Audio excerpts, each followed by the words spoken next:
Olá, meninas e meninos, tudo bem por aí? Que bom ter você aqui com a gente, começando 2021, aproveitando para te desejar um ano mais feliz, com notícias mais promissoras, com muita saúde, momentos felizes e vem vacina que a gente está te esperando. A gente ficou muito feliz de ter a sua companhia durante o ano passado, durante o isolamento, a quarentena, e seguimos juntos, eu, Silvia Morello, e comigo, Moacir Oliveira, criando e produzindo esse podcast dedicado à música brasileira. Trouxemos várias entrevistas e artistas incríveis ao longo de 2020, então a gente sugere que você procure e baixe os outros episódios do Música Brasileira Entrevistas Inéditas em todas as plataformas de streaming. E também acompanhe a gente lá no Instagram, manda um oi, dê sugestões, ideias. Você será muito bem-vindo. E a gente também quer te conhecer melhor, né? Que você que nos acompanha, que nos fez companhia. E nessa edição você também terá a oportunidade de nos conhecer um pouquinho mais. Eu vou fazer umas perguntas para o Moa e ele para mim. É um jeito diferente de começar o ano, relembrando um pouco dessa história que nos trouxe até aqui. É uma amizade e parceria em torno da música que já dura mais de 25 anos. Não vai fazer a conta não que denuncia a nossa idade, hein? E antes desse papo, na seção Bota na Playlist, eu vou indicar aqui para vocês o documentário sobre a vida do Mussum, um filme do Cacildes, que está lá no Amazon Prime. E é incrível reencontrar esse músico que foi o Mussum. Ele liderou Originais do Samba, né?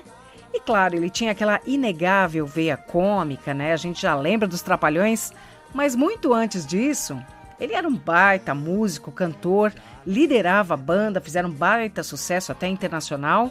Então conhecer a história dele é conhecer também um capítulo desse samba contagiante, cheio de coreografias, de swing, letras bem-humoradas. Então confere lá, Mussum, um filme do Cacildes. É um documentário com formato bem criativo para reverenciar esse grande artista brasileiro. E aí, Moa, dá uma dica pra gente e vamos ao nosso papo. Oi, Silvia. A minha dica de hoje é o cantor, compositor, violonista baiano, radicado aí em São José dos Campos, o Nando Luz. Ele tem um trabalho de música e poesia, ele coloca música na poesia de alguns poetas, e o trabalho mais recente dele é com Manuel Bandeira. Tá? É um projeto que estava aí rolando durante o ano de 2019, com a pandemia deu uma parada, mas ele fez algumas lives, acompanhado de duas intérpretes que trabalham junto com ele, mas passa ali na página dele, do Nando Luz, né, no Facebook, ali tem sempre umas dicas do que ele está fazendo, tá bom? Essa é a dica de hoje então, Nando Luz. Maravilha, essas foram nossas dicas então na seção Bota na Playlist. E vamos então à nossa entrevista de hoje, ou melhor, as nossas entrevistas. E eu deixo o Moa começar. Fala, Moa, o que você quer perguntar para mim? Silvia, tudo bem? Bacana estar aqui, levando esse papo com você, falando do nosso encontro, né? E o nosso encontro, ele desde sempre, ele se baseou em música, né? Nossos gostos musicais. Desde o tempo que nós trabalhamos no Datafolha, né, no início dos anos 90, desde ali a gente vem falando de música. Me fala assim um pouco de como começou o seu gosto musical, que você tem um gosto musical bastante sofisticado, e como foi isso? Como você formou o seu gosto musical? Bom, vamos lá, né, Moa, falar de gosto musical.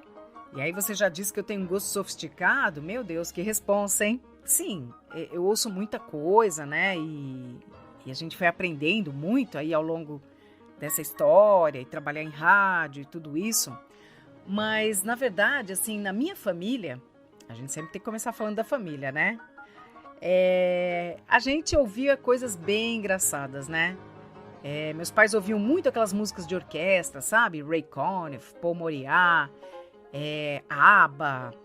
E minha mãe já gostava mais, assim, claro, de Roberto Carlos. Quando ela descobriu Sidney Magal foi um sucesso, a gente ouviu, meu pai deu disco para ela. E então esse foi o começo. Então era uma música assim bem popular mesmo, e eu curtia muito aqueles programas de auditório. Tinha o Chacrinha, claro, mas todos aqueles outros programas, Barros de Alencar, Então eu fui conhecendo muita coisa ali, sabe? Era bem bacana. E aí já na adolescência teve muitos amigos roqueiros, né? Então você já vai conhecendo aquele rock mais pesado, rock progressivo. Depois mais pra frente, tinha muitos amigos e também namorado que eram músicos. Então a gente ia a muitos shows, né? Então shows memoráveis, assim, Hermeto Pascoal, Egberto Gismonti. Na USP, nossa, quantos shows incríveis lá na USP, na Praça do Relógio. E também o Canta Brasil, né, que tinha de graça. Então, todo domingão, a gente ia lá assistir e, poxa, incrível. E claro, né, teve essa cena dos anos 80, Ira, Violeta de Outono, Itamar Assunção, Arrigo Barnabé. Então, tudo isso ajudou a formar esse gosto musical. Então é isso, Moa. E claro, as nossas trocas musicais também sempre foram super ricas, né? Você me mostrou muita coisa, a gente conversou sempre sobre música e compositores. Então, tudo isso fez parte aí dessa formação do meu gosto musical.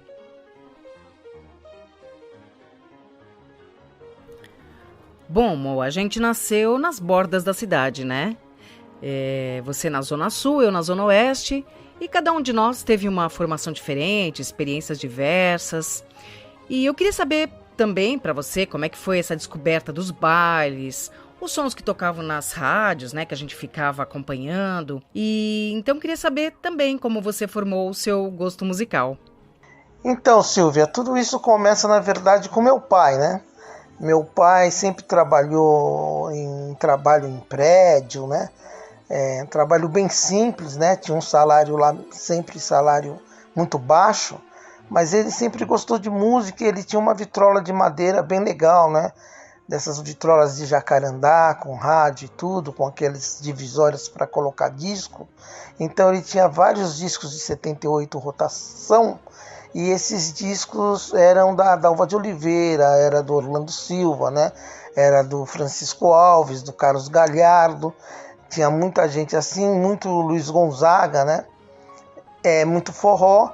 E também ele começou também a sempre comprar, todo mês ele comprava uns 3 discos. Aí ele comprava o Roberto Carlos, ele comprava o João do Rojão, que era forró, ele comprava umas coisas, então sempre em casa nós estávamos ouvindo música, era natural. E lá também em casa era feita as festas de São João, então sempre música, sempre animação, né?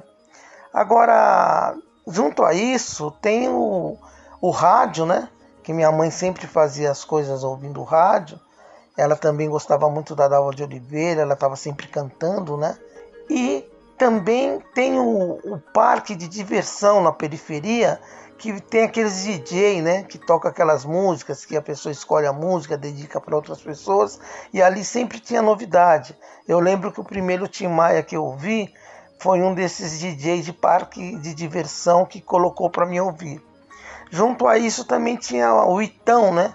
O Itão era o DJ lá do meu bairro, ele que fazia os bailes, então ele tinha muita coisa lá, né? De Steve Wonder, ele tinha todo esse pessoal do samba rock, Bebeto, Jorge Ben, tudo isso ele tinha lá, Martinho da Vila, e ele fazia uns bailes bem legais, né?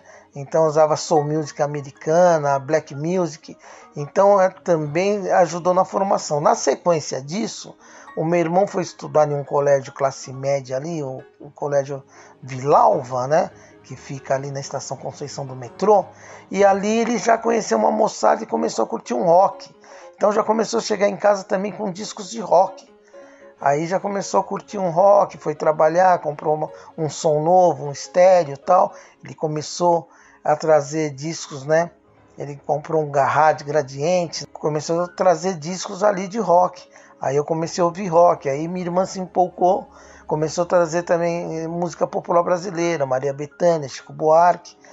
Até que uma vez aí, numa audição do programa Calendoscópio, que era na Rádio América M, o apresentador, que era o Jaque, anunciou que ia ter um show dos Novos Baianos aí no Equipe, onde era ali o diretor musical, cultural, o Serginho Groisman.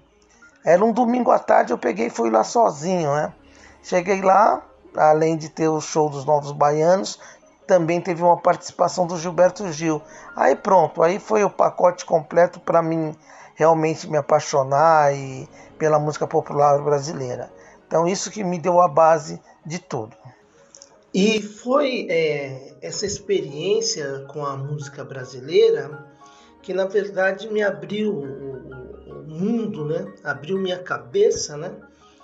Eu comecei a ouvir, prestar atenção, e a shows ainda era no tempo da ditadura, e foi a música brasileira que abriu a minha cabeça, né? Para um momento político, social, cultural, que me abriu para o cinema, para o teatro, para a literatura.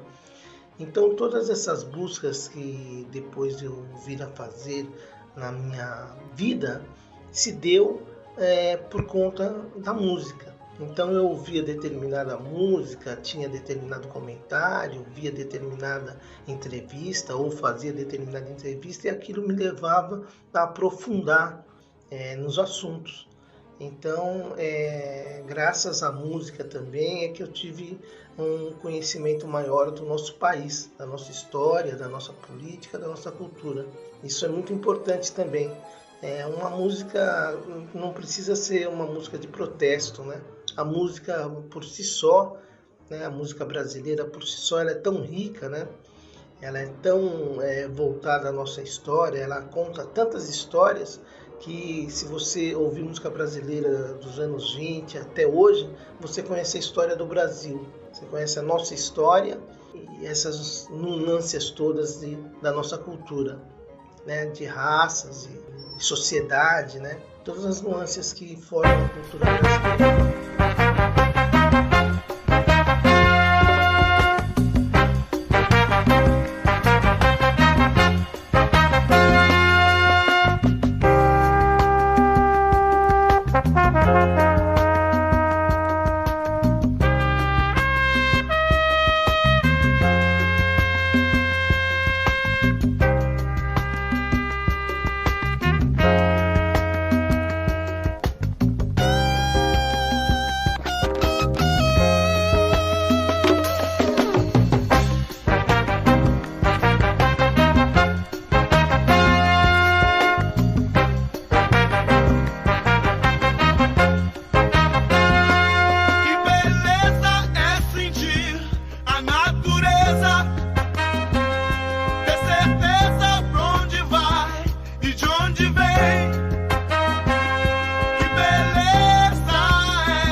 Silvia, de repente você fez ciências sociais, estudou letras, né? E quando nós nos conhecemos, alguns anos depois, nós fomos fazer programa em rádio comunitária, na Rádio 11. E ali você descobriu uma outra razão, né, profissional, que foi ser locutora. O pessoal lá na rádio incentivou você foi.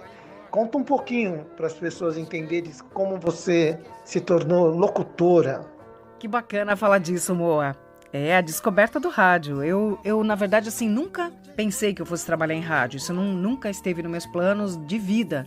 Eu, quando fui prestar vestibular, eu não tinha muita ideia do que fazer, mas como sempre tive esse interesse por política, por questões sociais, então fui fazer ciências sociais e depois já me encaminhei para letras também, acabei fazendo, né, esses 2 cursos. E o rádio, na verdade, você que me trouxe essa descoberta. Eu sempre ouvi muito rádio, claro, sempre adorei, sabia os nomes dos locutores, acompanhava as mais pedidas, né, desde muito nova, 9, 10 anos eu já me lembro acompanhando o rádio, tenho essa memória.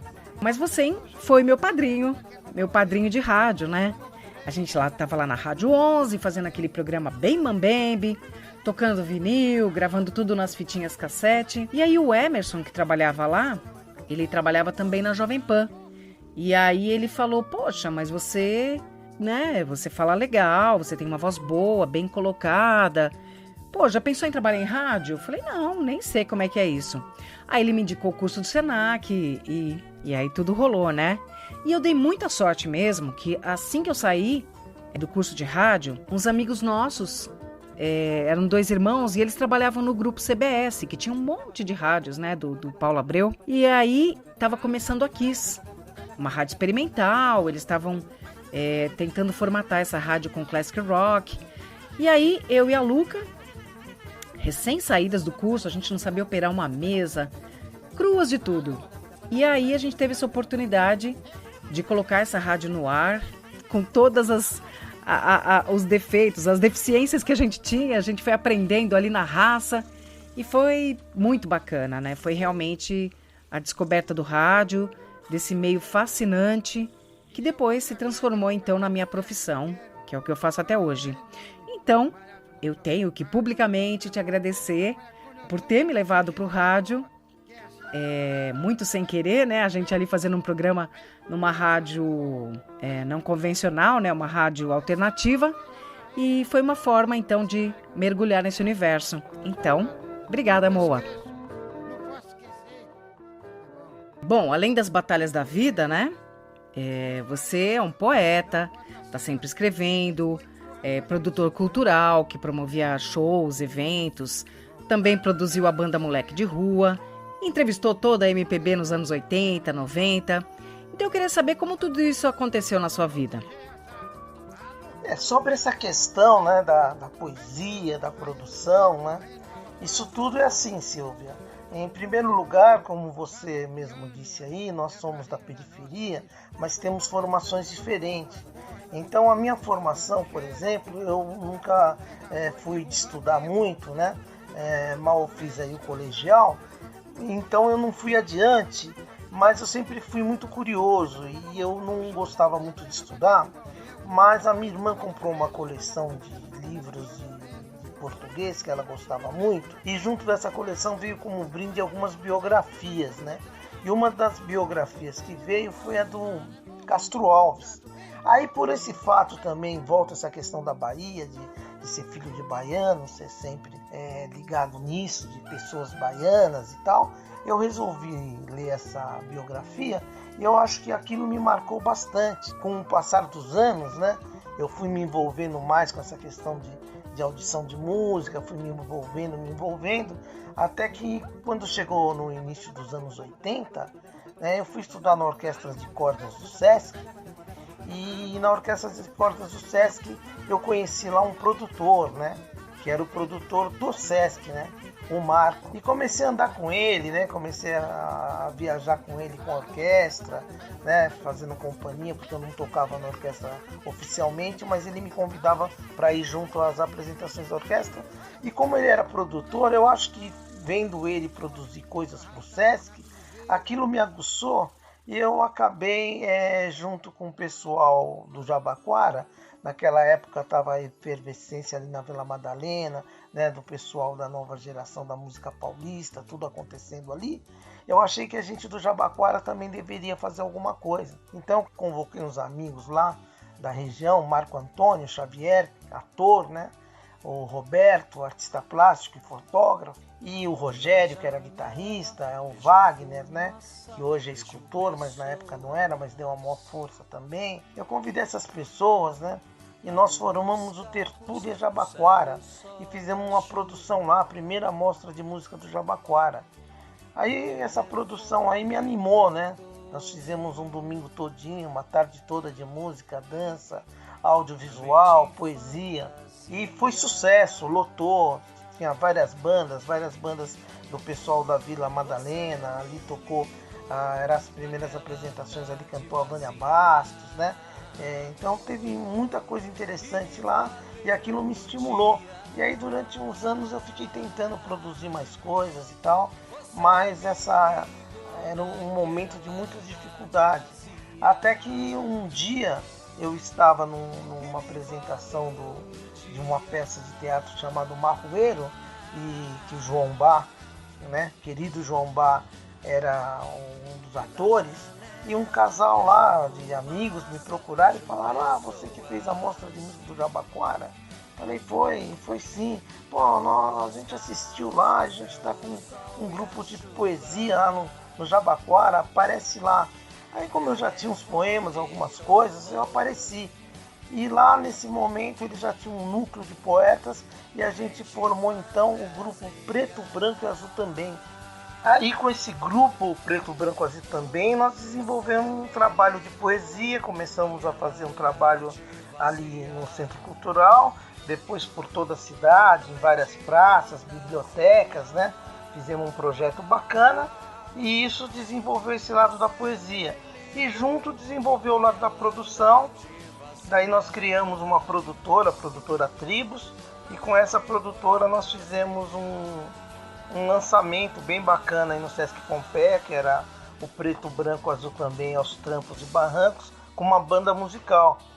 Então isso daí era uma banda formada pelo Zé Ito, pelo Giba, pelo o Marco Antônio e pelo Nado Garcia, né? E a gente fez um trabalho bem bacana e como a gente tinha fundado a produtora, começamos a produzir algumas outras coisas também. E por conta disso eu acabei também trabalhando com um moleque de rua, depois fiz coisas também com Johnny Alf, com Rhett Blaker, né, com a Vânia Bastos, com Luiz Melodia, com Moraes Moreira, com Galvão, projetos que envolveu de alguma forma com Bocato, né, com Johnny Alf, e fiz algumas produções. Então isso aí e fui produtor, né, daquela casa lá, Extrapolos, né, que você também trabalhou lá comigo. Então essa história de poesia e depois produção também foi uma coisa que veio junto.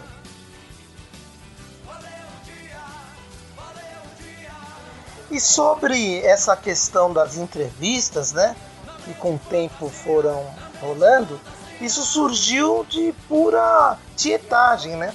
Na verdade eu era fã dessas pessoas e queria me aproximar, eu sempre andei nos bastidores, sempre dei um jeito de entrar nos shows de uma forma gratuita, né? Porque não tinha como pagar tudo, então entrava com músicos, entrava com os artistas, fui criando amizade e aí me deu vontade de começar a conversar com essas pessoas e gerou esse lance de fazer as entrevistas. Aí, junto a isso, para fazer as entrevistas, eu fui formando uma biblioteca de música brasileira, né? Bem rica, né? Que eu tenho uma biblioteca bem rica sobre música brasileira. Comecei a ler bastante sobre o assunto e isso foi me levando a fazer essas entrevistas, né? E por causa dessas entrevistas também que me deu também aquele estalo de nós fazermos o programa de rádio na rádio comunitária, lá na Rádio 11, né? Para nós continuarmos, né, a questão das entrevistas, mas no rádio, ao vivo. E que foi também o que gerou que depois de tantos anos agora gerou o nosso podcast, o Música Brasileira Entrevistas Inéditas. Então é tudo isso que vai alimentando uma coisa a outra. Eu acho que o principal de tudo, assim, para encerrar essa fala sobre esse assunto de música brasileira e de gosto musical, de tudo isso, eu acho que é amor à música, né? Eu amo música, né? Eu componho, eu escuto, eu converso, eu o tempo todo tenho esse relacionamento com a música. Eu sou insaciável musicalmente. Eu tenho que sempre estar ouvindo, né?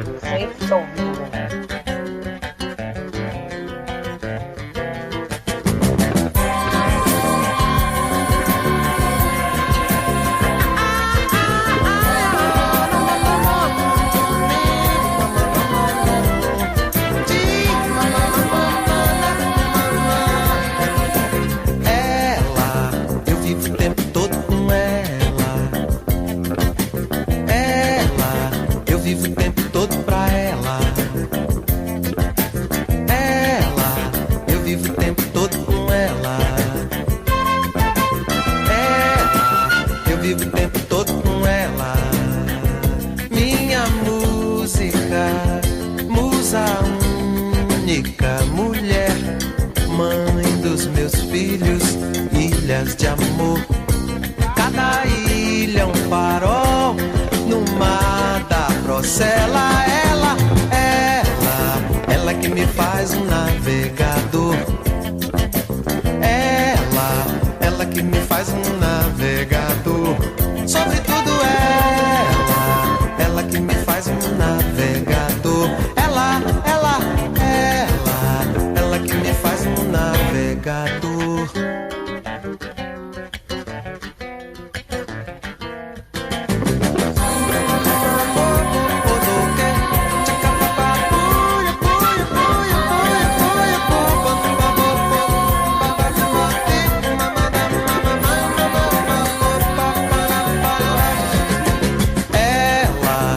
Vivo o tempo todo com ela.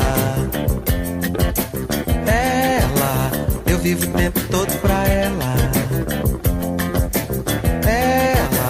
Eu vivo o tempo todo com ela. Eu vivo o tempo todo pra ela. Minha música, musa única, mulher, mãe dos meus filhos, ilhas de amor. Cada ilha um farol no mar da Procela. E sobretudo ela que me faz um navegador. Ela que me faz um navegador. Ela que me faz um navegador. Ela que me faz um navegador. Ela que me faz um navegador. Estamos Moa e eu aqui batendo esse papo, fazendo perguntas que amigos que ouvem música juntos há mais de 25 anos precisam fazer um dia, né? E a gente conta com a sua companhia aqui no nosso podcast, que tem ganhado muitos ouvintes. A gente está super feliz com a audiência de vocês. E para ouvir as outras entrevistas que a gente já fez ao longo de 2020, acesse o Música Brasileira Entrevistas Inéditas em todas as plataformas de streaming, também lá no YouTube. E é claro, lá no Instagram, você fica sempre sabendo das novidades. Bom, agora é a vez do Moa. Você passou por diversas FMs, né? Todas as FMs de ponta, você teve algum trabalho. Como você vê a comunicação hoje do rádio, de rádios livres, comunicação também através da internet? Isso, os podcasts, como você vê hoje essa questão da comunicação e os espaços que tem aberto? Inclusive, nosso programa só é possível por causa desses espaços que se abriram na internet. Como você pensa isso em termos de comunicação? Pois é, Moa. O futuro do rádio, o futuro da comunicação. Uau, tem bastante assunto aí, hein? Pois é, a gente tem acompanhado aí, né? A gente ouvia os bolachões, LPs, depois a gente viu o CD, depois hoje é tudo MP3, é nuvem. e a gente viu essa evolução.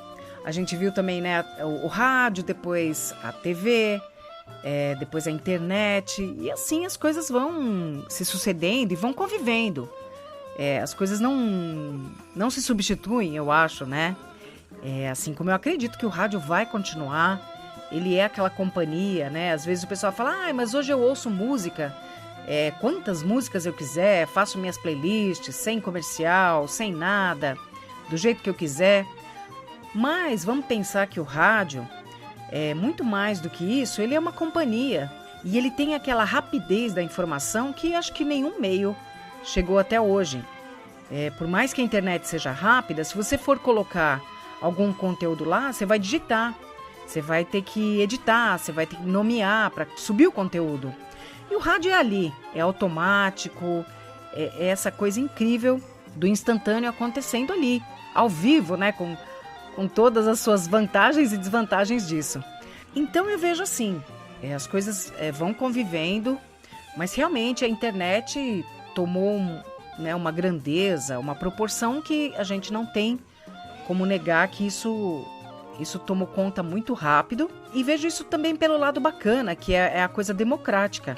De hoje, todo mundo pode se manifestar, né? Você pode abrir um canal no YouTube, você pode ter um podcast, ou mesmo através das suas redes sociais, né? Você se comunica, você se manifesta, esse é o lado bacana.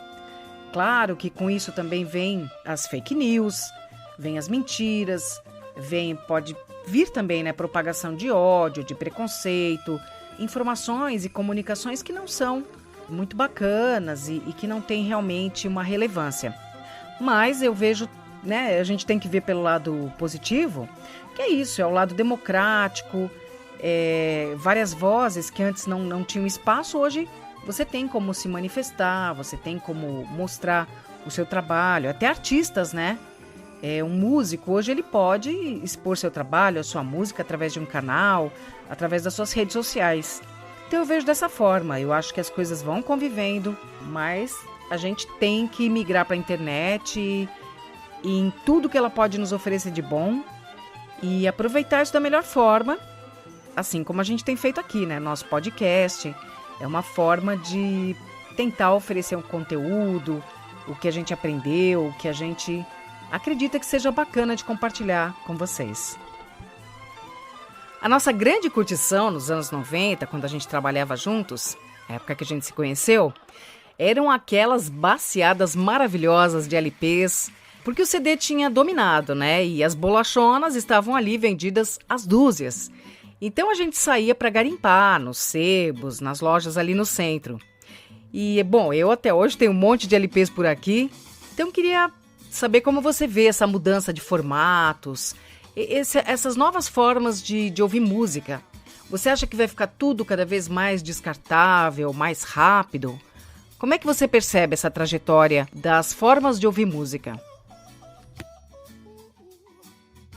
Então, uma coisa bacana do vinil é que eu venho desse tempo do vinil que a gente comprava os discos e íamos um na casa dos outros ouvir, né?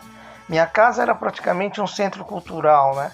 Tava sempre cheio de gente, eu curtindo rock, ou música brasileira. E o vinil tinha isso, a gente virava o lado, ouvia, e aí gostava de uma música, repetia, e o outro pedia para colocar de novo, aí o outro chegava com outros discos. Então tinha uma depuração, acho, maior, né? Da audição, né? Nós ouvíamos com mais atenção, tinha uma atenção maior, né? Quando já veio essa questão do CD, eu não achei assim nada demais, nada de mal, achei bacana, né? Aí o pessoal fala que acha que o som é meio pasteurizado, como, né, não escuta aquelas coisas que no vinil escutava, alguns timbres, alguma coisa que passa despercebido porque é meio que uma parede com massa corrida, né? Quem tem um ouvido melhor para essas questões faz essa leitura da audição. Mas o que me dava assim, uma diferença do CD e do vinil era a questão das capas, né? a capa do vinil é sempre muito bacana, eram capas grandes, muitas capas eram verdadeiras obras de arte também, né? Capas de CD, de discos duplos que você abria, tirava tudo, lia toda a parte técnica, então isso do vinil tinha sempre essa coisa do tato, enquanto você ouvia, você ficava com aquela capona na mão, lendo tudo aquilo, então tem isso também, né? Da parte das capas dos vinis, que era uma coisa bacana também. Agora, quando já entrou para essas questões já mais da internet, né, que é como a gente ouve música hoje, né, que já é... Eu acho que é mais complicado a atenção específica num trabalho, né?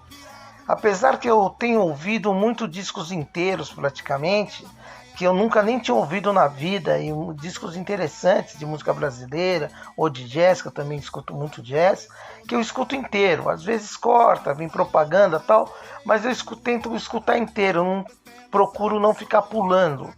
Mas eu acho que é difícil se ouvir música como se ouvia antes, né?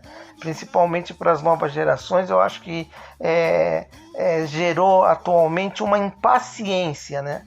A coisa começa a rolar, toca a primeira música, toca a segunda, ninguém aguenta, troca de música. Como troca de assunto, como troca, né, tá assistindo uma coisa, pula para outra, né? Como se faz numa televisão. Então a internet tem disso, você entra para ouvir uma coisa, para ver uma coisa, daquela coisa vai para outra. Então eu acho que a gente não tem o mesmo time de pensar aquilo, né? Digerir aquilo e de uma forma degustar, né? E meditar, pensar sobre aquilo.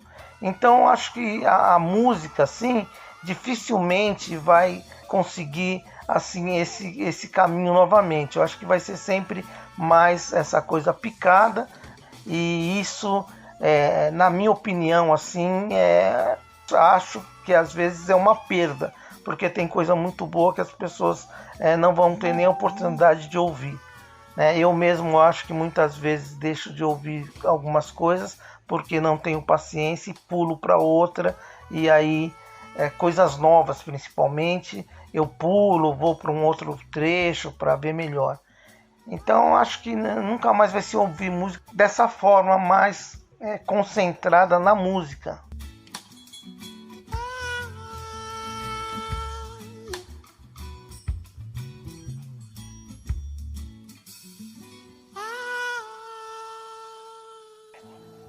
O nosso programa, Silvia, eu acho que deu uma contribuição bacana, né? Durante esses meses todos de pandemia, nós fizemos 16 programas e tem um material aí bem bacana, ainda que a gente nem colocou no ar, que são as entrevistas mais antigas, né? Que nós temos aí para pôr no ar ainda. Qual a importância que você dá para esse trabalho que nós realizamos nesse período e o que você acha que pode rolar daqui para frente? Qual o futuro desse nosso podcast? Como se chegando atrasado andasse mais adiante. Pois é, amor. Esse momento que a gente está vivendo aí, de tantos desafios, né, tantas incertezas. No começo a gente fica paralisado, fica ali assustado, né, sem saber como fazer, tem que refazer todos os planos, repensar, né, os projetos e tudo. Mas, por outro lado, você vê que bacana, a gente acabou criando esse podcast, esse ponto de encontro, lugar para conversar com tanta gente bacana, tantos artistas maravilhosos, né? Tantas histórias a gente ouviu por aqui. E, de repente, se não fosse essa quarentena, não teria acontecido. E mesmo tantas lives e tantas coisas que foram sendo criadas e que a gente pôde compartilhar e curtir, foram em função desse momento aí que a gente está todo mundo isolado e sem poder se encontrar presencialmente. Então, a gente tem que ver por esse lado também, né? Foi um momento... Está sendo, né? Não acabou, a gente ainda sem saber como vai ser a evolução disso, mas todo mundo se adaptou de alguma forma, né? Claro, teve muita dificuldade aí para os artistas, com a Lei Aldir Blanc, tudo isso realmente as políticas públicas deixaram muito a desejar. Enfim, bacana que a gente teve essa criação, a gente teve esse ponto de encontro aqui. E eu espero que agora em 2021 venham muito mais entrevistas e conversas incríveis. E vamos aí nos inspirar, né? Eu espero que muita gente ainda chegue e a gente vai agregando muita gente bacana e a coisa cresça bastante em 2021. É o que eu espero. É o que eu tô aí apostando e eu espero que o pessoal continue aqui com a gente, curtindo as entrevistas, mandando ideias. E aí vamos nessa, né? Com coragem para seguir esse novo ano. Começamos o ano então desse jeito, num papo entre amigos, um papo entre amantes da música brasileira. E eu agradeço pela sua audiência, agradeço muito o Moacir por essa conversa e pelas infinitas conversas que nós já tivemos e que ainda teremos. Siga a gente lá no Instagram, Música Brasileira Entrevistas Inéditas, sempre com novidades e logo logo um outro papo rola por aqui. Vamos com coragem aí em 2021, viva a vacina, viva a ciência! E eu vou torcer pela paz. Valeu, obrigada e até daqui a pouquinho.